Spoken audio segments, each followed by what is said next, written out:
I'm joined today by someone who describes himself as a man who enjoys a good rant. Someone with over 17 years experience in SEO. He's a regular speaker at events like PubCon, SaaSCon, and Friends of Search. Welcome to founder of Polemic Digital, Barry Adams. Thank you very much, David. Yes, Polemic Digital. A lot of people struggle with that name, don't they? I practiced it a few times beforehand, but it didn't quite work out, actually. I always thought it was a perfectly common English word, but ever since I launched Polemic Digital, people are like, what does it actually mean? I'm like, really? I'm the Dutchman here. This is my second language. I have to explain this to you? How does that work? And you've got that on your website. I was reading that as well. Would you like to explain to everyone what it means? Yes, polemic is a strongly worded argument, usually taking a contrary opinion to what is commonly known as the standard wisdom, which more or less describes what I say and do in the SEO blogosphere quite regularly. I'm not one who follows the herd of lemmings, as it were. I'm not the only one who does it. There's plenty of other SEOs out there with contrary opinions. Just nobody had seized on the name Polemic Digital yet, so I thought, well, if it's available, I might as well take that for myself. And do you think that you will be taking up strong opinions in 4 years' time in a field called SEO, or will it be called something else? I think we've been having a discussion about what SEO actually is and what it should be called since the late 2000s, really. So I don't think in 4 years we'll have moved away from that term in any meaningful way. As long as people will still have a need for search to find content online, there will always be some form of SEO applicable. It's just that the way people search will evolve, which hasn't really changed in the 20 years since SEO has been around. And we've always managed to adapt and change accordingly. So no, I don't see SEO disappearing. And I think I'll still be calling myself an SEO guy another 4 years from now. So, I mean, what may change, as you've said, is SEO may be done in different ways, or at least the facets that make up perhaps Google's algorithm or the way that websites are ranked, continually change. Which areas of SEO do you think are going to become more important over the next few years? Well, I suppose I can flog the dead horse and mention mobile first and foremost, because it does present the most substantial paradigm shift for SEO and search in general in these last 20 years. I think it'll become more of a zero-sum game in that mobile search especially will be heavily skewed towards the top-ranked results in one way, form, or another. So you need to claim that top space as much as you can. When you look at, for example, voice-based searches, where programs like software like Siri and Google Now will deliver your answer straight away based on what you say into your phone, which is something that will become all the more ubiquitous. A lot of that will be driven by the top-ranked organic result, or the top-ranked result where these search engines can algorithmically extract information from. So it becomes very important, even more important than it's ever been before, to claim that top spot, or to at least be the first result that can be machine readable for these answer engines that use voice-based search in this changing user context. And of course, even nowadays, in 2016, we're seeing for a lot of search queries, you don't even see any organic results until you actually scroll down further down the screen. Will it be necessary to have a better combined pay-per-click and organic search strategy moving forward, or will it be still possible to drive significant volumes of traffic in the future just through organic, do you think? I've always been a fan of a multi-channel approach. I mean, I'm an SEO guy through and through, don't get me wrong, but I always tell my clients, diversify your traffic sources. And that is only going to become more important later on, when you have all these different touch points to get in front of the potential customers. But paid search will be a very important aspect of that, but not just paid search. There's all these other advertising channels you can tap into, like Gmail sponsored promotions and interest-based advertising.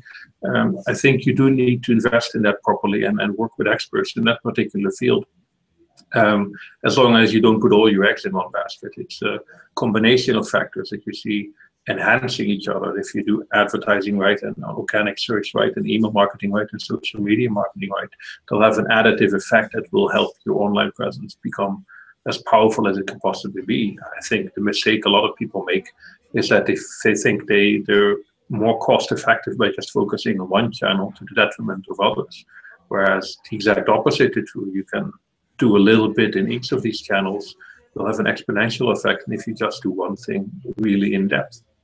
So do you think you'll still get highly technical SEOs in the future that only focus on technical SEO and don't want to understand other channels as still being very effective in their field? I think that will continue to exist because each of these channels in their own right will become ever more specialized. SEO now compared to 10 years ago is almost unrecognizable. I mean, that's one of the things I see changing in SEO in the next 4 years is the importance of integrating more in depth with existing platforms.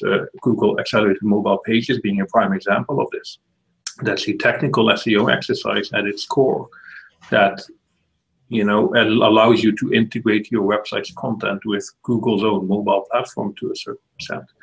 And integration in general with other platforms, Facebook Instant Articles, Apple News, to name 2 other ones, is going to be an ever more important element of capturing your share of online audience.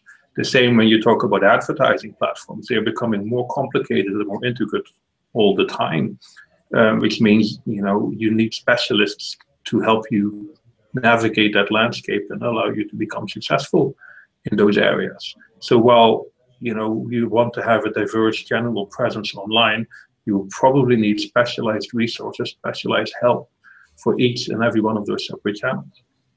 So, I mean, in terms of publishing content there, you talked about Facebook and AMP by Google. Will it be necessary in the future to try and syndicate your content to as many places as possible? Or if you're working in a business that has limited resource in terms of what it can throw at, in terms of publishing content, is it better to actually focus on one particular network or place to publish and try and do as good a job there as possible? Yeah, I think it always comes down to where your audience is. You want to make sure your content is seen by the right people. So rather than just try a scattershot approach and get your content syndicated everywhere, you're going to have to do some basic research and see what kind of platforms are my customers using. And those are the sorts of platforms you want to integrate with. It's no use putting a lot of money into Facebook Instant Articles if, for example, your audience is very heavily B2B skewed. You're better off working with LinkedIn Pulse articles or something like that. So it all starts, like all good marketing, I suppose. It all starts with understanding your audience and working from there. Now, over the last few years, we've probably seen a greater employment of SEOs in-house, heads of SEOs and directors of SEOs starting to appear in big organization. Is that going to be a continued trend, do you think? Do you think the majority of roles, SEO-based roles in the future, are going to be in-house, or are we going to see agencies still having that pivotal role within the industry as well? I think there'll always be a case to be made for in-house versus agencies and the other way around. I do feel it's important that larger organizations especially take a certain level of internal ownership of their own SEO and digital marketing efforts in general. And that does require developing in-house resources and hiring in-house SEOs. Having said that, I work with a lot of large clients who have their own in-house teams but need extra specialized knowledge, not on an ongoing basis, but on an ad hoc basis for example, site migration projects. And it's not cost effective for them to either train up their internal staff or hire a full-time technical SEO. It's rather that they can tap into these agency-based resources whenever it's required. You see the same in classic above-the-line marketing, that a lot of organizations build their own in-house marketing teams, but then still partner with things like media agencies and creative agencies to develop campaigns as and when the need arises.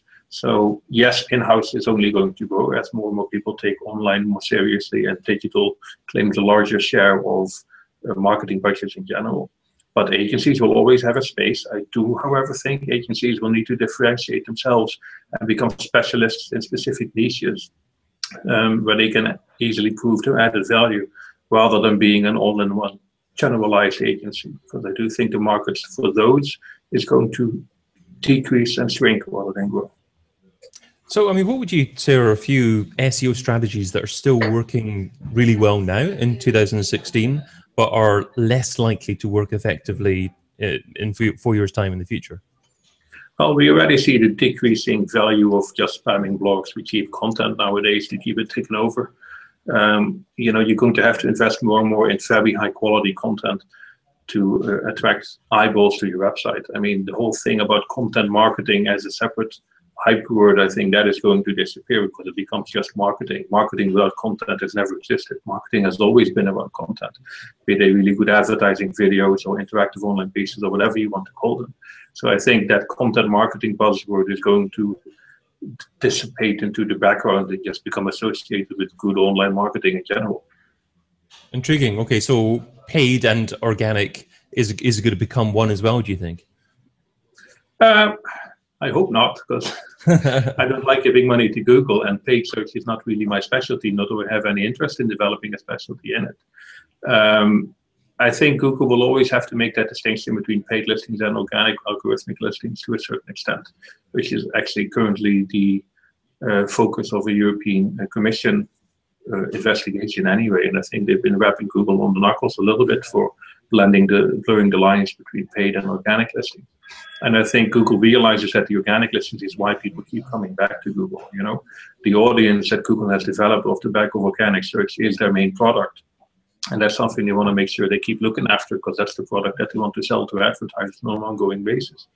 Now, it's not under any real threat at the moment, because people still just Google stuff. But there is a bit of a risk that if they go too ad heavy and are being forced by, for example, the European Union to mark those ads very clearly, and people will be turned away by Google a little bit and might maybe start looking around for other search engines. I don't expect that to be the case in the next 4 years. I do believe Google will continue to dominate search as it has for the last 10 years. But I think Google is very wary of finding that right balance between the organic results, which is why people use Google, and the advertising, which is the lifeblood of Google's revenue stream. You almost answered my next question by saying that Google are going to continue to dominate. Do you think there's any chance that another search engine like Bing could increase its market share significantly? I don't think Google is under real threat from any of the main established players at the moment. If Google is going to have an existential crisis and someone really is going to compete with them, it'll be something we won't see coming. It'll be either a new app or an entirely new mode of search that will come from an unexpected angle and suddenly take the world by storm. I don't expect any established search engines to be able to compete with Google and be able to claim any significant amount of market share away from them in the near future. So you don't think that on-device search, Cortana and Apple search, Siri, has the potential to change users' behavior so much that they're less likely to go to Google in the future? Well, it all comes down to the quality of the search results. And, you know, I've tried using Bing for quite a while, to be honest. It doesn't really do it. I hate to say this because I'm far from Google's best friend, but they are the best organic search results out there at the moment. Even previously conscious search engines like DuckDuckGo, I have to do quite a lot of search refinements before I find what I'm looking for. Whereas in Google, usually the first or second query, I'm there, I'm straight there, look what I'm looking for. And even in voice-based interactive search experiences, that quality isn't going to go away. People can fool around with Cortana all they want, but the moment they realize that by just installing the Google app on their phone, they get much better results. You know, it's going to change the dynamic. Siri, in this context, is struggling a little bit with any form of search that requires Siri to talk to a search backend that Apple doesn't have on its own, and it's relying on Bing, I think, at the moment to supply that. The quality isn't quite there. People just open up their mobile browser instead and just type something in. It's more for searching your own apps on your mobile phone and integrating with the content already on your phone, that this voice-based search at the moment is really working well. It's about taking search to that next level, where you can have that sort of interactive search experience with accuracy on the entirety of the indexed web, which Google is really trying to do, but I don't think Siri and Cortana have real hope in achieving in the short term. Okay, so it looks like certainly over the short term that Google are going to continue to dominate search, but one area that Google have struggled with significantly is actually trying to achieve a dominance in social media. What do you think might be the future of Google+? Oh, Google Plus has been dead on its feet for years, really. Google trying out social is a little bit like Facebook trying search. Best of intentions, because they feel they need to claim that space, but it's not really going to work. I'll be honest with you, when Google Plus first launched, I was quite enthusiastic about it. I thought it really had potential, but it's been, the adoption rate just hasn't been there.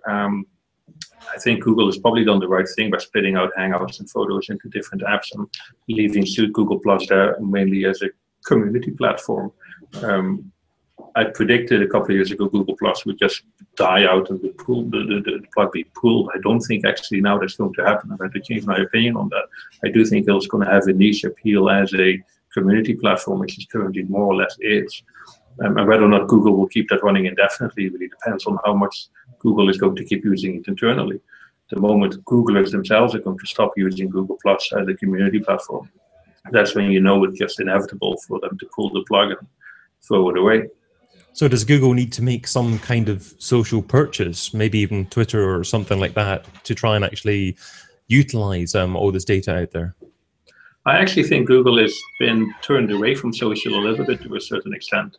I think they've tried several times with Wave and Buzz and Google Plus, and they've burnt their fingers every single time, even with Google Plus, which was by far the best of the social endeavors that they've launched to date. So I think they are stepping away from the social graph to a certain extent, and I'm happy to leave that to the likes of Facebook and Twitter and LinkedIn, and maybe trying to find another way to gather that sort of interesting interconnection data.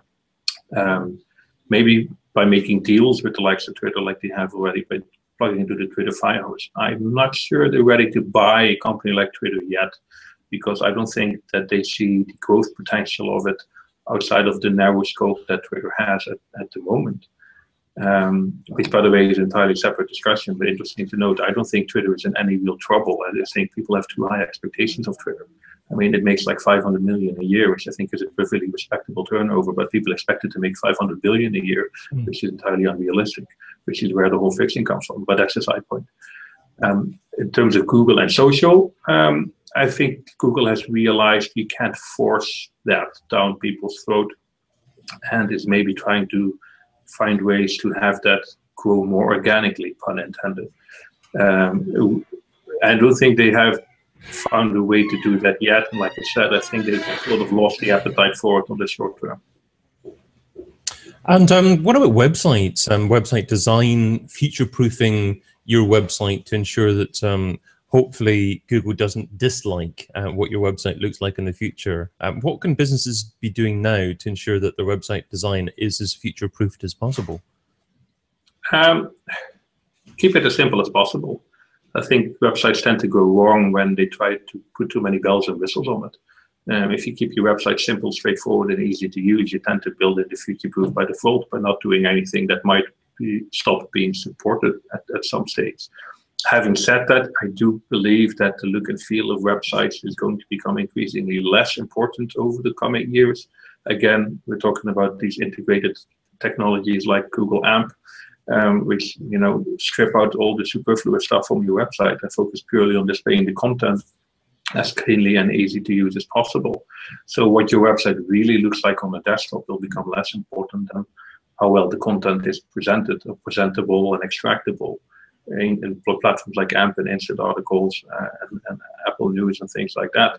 The interactive elements that, for example, drive e-commerce, so things like shopping carts and catalogs, that's where things will get interesting, because I do think there will become a point where e-commerce retailers can integrate with existing platforms directly, maybe into Google Shopping, have the whole e-commerce checkout process in Google Shopping, maybe even on social platforms like Facebook and Instagram, allowing people to buy clothing and other things that are being shown on social media with a simple click.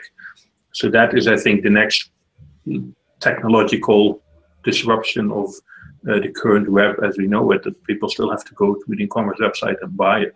I do think that the next generation of integrated systems will allow people to buy stuff while they are on established platforms like Google or Facebook. And what kind of changes might we see to the SERP over the next few years? We've obviously seen the removal of the right-hand ads quite recently. So 4 ads on top, a lot of organic results not appearing until you scroll, certainly for mobile devices. Are we likely to see a greater integration of images and video into the SERP, do you think?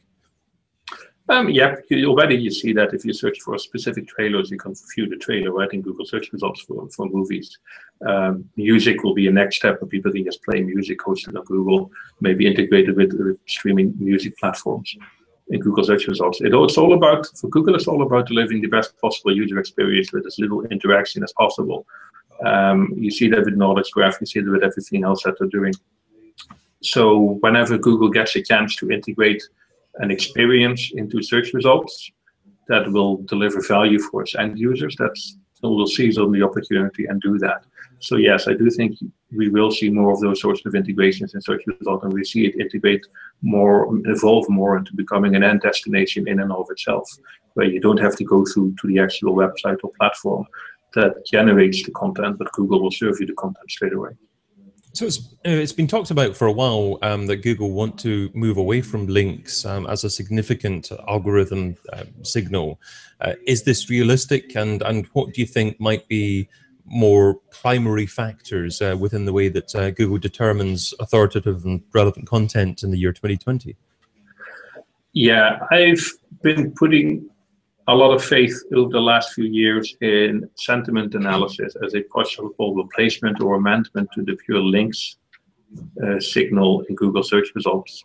But in hindsight, it's probably put too much emphasis on it, too much faith in it early on as a mature technology. Because in theory, with good sentiment analysis, you can analyze every time a brand is mentioned on the web, whether it's in positive or negative context, and even what kind of emotions are being associated with that particular mention.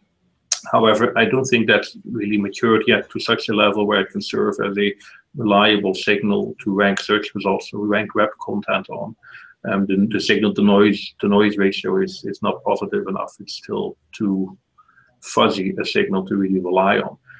I do think it has potential for the future though, but I don't expect it to make any real headways in the short term. I think Google is more or less stuck with the link signal for the foreseeable future. And you see that with the recent announcement that they're asking bloggers to no-follow links to companies that give them products, that Google is still struggling to keep that link signal clean.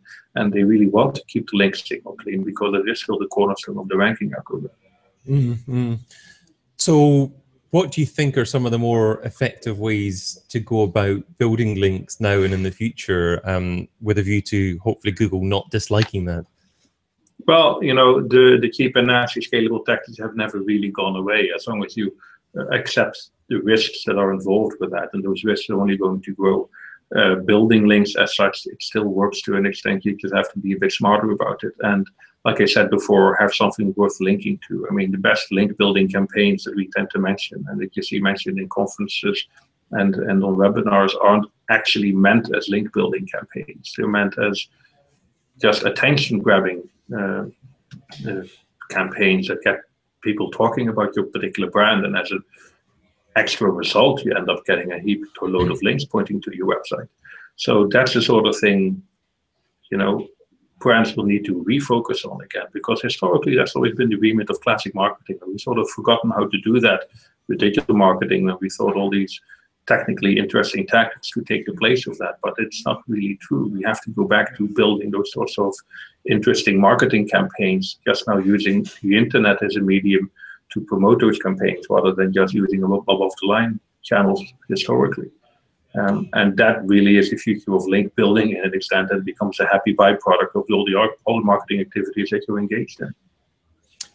Is it still possible to do negative SEO quite effectively, and do you think that this may still be an issue moving forward in the future as well? Oh yes, very easily you could get competitors' websites de-indexed from Google. I mean, just hacking a website and planting some malware on it is a 50-50 chance of getting the website de-indexed. Building a crap load of spammy links to a website with exact match keywords will have a temporary ranking boost, after which you'll either be slapped by a penguin filter or get a manual penalty.